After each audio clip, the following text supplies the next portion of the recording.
The Declaration of Independence, adopted on July 4, 1776, was more than just a bold statement of defiance against the British Crown. It was the beginning of a long and brutal struggle for national survival. With the stroke of a pen, 13 disparate colonies officially severed their ties with one of the most powerful empires in the world. But this declaration, however eloquent and idealistic, did not guarantee victory. In fact, the odds of success seemed staggeringly low. At the time of the declaration, the colonies had no navy, no standing army capable of prolonged warfare, no reliable source of arms or funding, and limited international support. They faced a well-trained British military with a professional army, a dominant navy, and global reach. Yet what the Americans lacked in resources, they often made up for in determination, leadership, and a deep sense of purpose. The war itself had already begun a year earlier with the skirmishes at Lexington and Concord.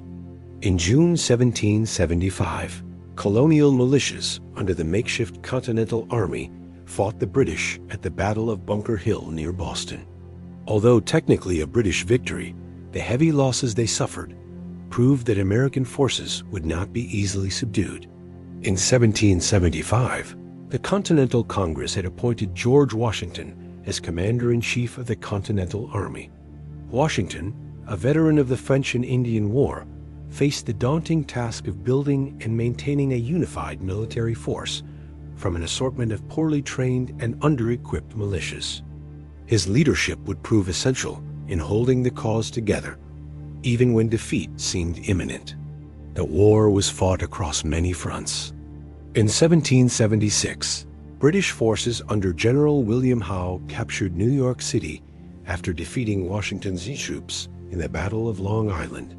The loss of New York was a major blow, forcing Washington into a long retreat across New Jersey. Morale among the Continental Army and American citizens began to falter. But on the night of December 25, 1776, Washington led a daring counterattack. Crossing the icy Delaware River with 2,400 men, he surprised and defeated a garrison of Hessian soldiers in the Battle of Trenton. A few days later, he won another victory at Princeton. These small but symbolic wins helped rejuvenate the American cause. The following year brought both hope and peril. In October 1777, American forces under General Horatio Gates won a crucial victory at the Battle of Saratoga in upstate New York. British General John Burgoyne's plan to cut off New England from the rest of the colonies collapsed, and he surrendered his entire army. This triumph was a turning point. It convinced France to formally ally with the United States. With the signing of the Treaty of Alliance in 1778, France agreed to provide military and financial support to the American cause. French troops, supplies, and most importantly, the French Navy would soon join the fight. Spain and the Dutch Republic would also later join the war against Britain, turning what was once a colonial rebellion into a global conflict. Despite international support, the war dragged on. The British shifted their focus to the southern colonies, hoping to rally loyalist support and exploit economic importance. British forces under General Charles Cornwallis captured Savannah in 1778 and Charleston in 1780, inflicting heavy losses on American forces. But the tide began to turn once again with the help of guerrilla tactics led by American commanders like Francis Marion, the Swamp Fox. Meanwhile, in the North, Washington struggled to hold his army together during the brutal winter of 1777 to 1778 at Valley Forge in Pennsylvania. With inadequate food, clothing, and shelter, thousands of soldiers suffered and died. Yet it was at Valley Forge that the army began to transform. Under the training of Baron Friedrich von Steuben, a Prussian military officer, the Continental Army emerged more disciplined and better prepared for conventional warfare. The final chapter of the Revolutionary War played out in Virginia. In 1781, Washington, along with French forces under the Comte de Rochambeau and supported by the French Navy under Admiral de Grasse, laid siege to the British Army at Yorktown. After several weeks of bombardment, General Cornwallis surrendered on October 19, 1781. While scattered fighting continued elsewhere, Yorktown effectively marked the end of major combat. Negotiations began soon after. In 1783, the Treaty of Paris was signed. Britain recognized the independence of the United States, and the new nation gained all territory east of the Mississippi River, north of Florida, and south of Canada. It was a stunning victory. A ragtag group of colonies had successfully defeated a global empire. However, winning independence was only the first step. The question now became, how would this new country govern itself? Initially, the United States operated under the Articles of Confederation, adopted by Congress in 1781. The Articles created a loose alliance of sovereign states with a very weak central government. Congress had no power to tax, no authority to regulate commerce, and no executive or judicial branches. Each state had one vote, regardless of population. This system was designed to prevent tyranny and protect state sovereignty, but it quickly proved dysfunctional. The government could not raise funds, enforce laws, or manage internal disputes. Conflicts arose over trade, currency, and borders. The lack of central authority led to chaos in both domestic and foreign affairs. One of the clearest signs of instability came in 1786 with Shays' Rebellion, a violent uprising of farmers in western Massachusetts who were protesting economic hardship, debt, and foreclosures. The rebellion was eventually put down, but it alarmed many leaders who feared that the republic might collapse under the weight of its own weakness. In response, a convention was called in 1787 to revise the Articles of Confederation. But the delegates who gathered in Philadelphia soon decided to do something much more radical. They would draft an entirely new constitution. The Constitutional Convention, led by figures like James Madison, Alexander Hamilton, and Benjamin Franklin, worked in secrecy over several months. The resulting document, the U.S. Constitution, created a federal system with a strong national government divided into three branches: legislative, executive, and judicial. It established checks and balances and shared power between the states and the federal government.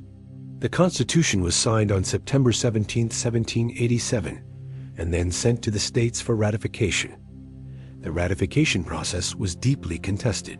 Supporters of the Constitution, known as Federalists, argued that a stronger central government was necessary for stability and unity.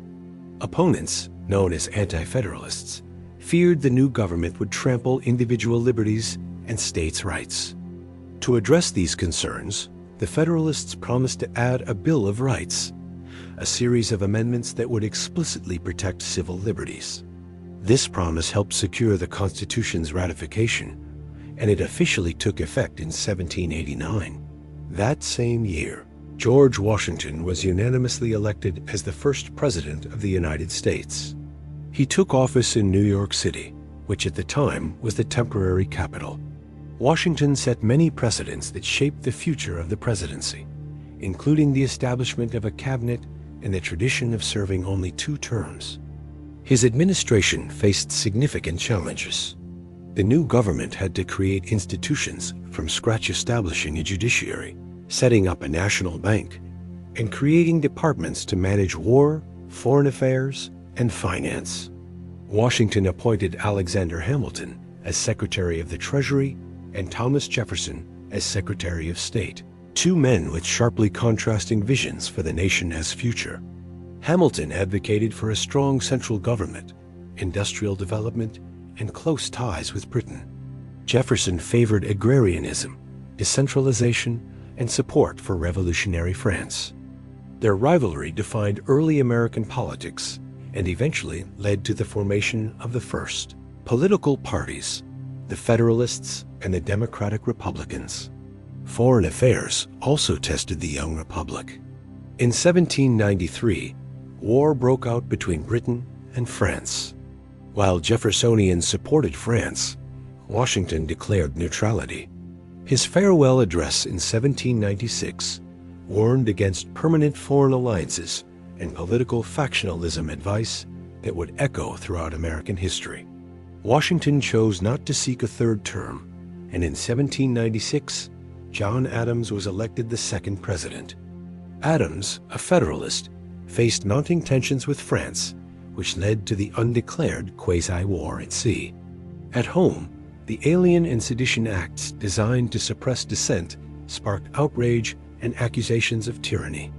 In response, Jefferson and Madison drafted the Kentucky and Virginia resolutions, which introduced the idea that states could nullify unconstitutional federal laws, a principle that would resurface in future conflicts. By the election of 1800, the divisions between Federalists and Democratic Republicans had deepened. The race between John Adams and Thomas Jefferson was bitter and combative, but ultimately peaceful. When Jefferson won the presidency, power passed from one political party to another without violence, a rare event in the history of nations. The Revolution of 1800, as it was later called, marked the end of the Federalist era and the beginning of Jeffersonian democracy. More importantly, it proved that the new constitutional system could survive fierce partisanship and transition power peacefully.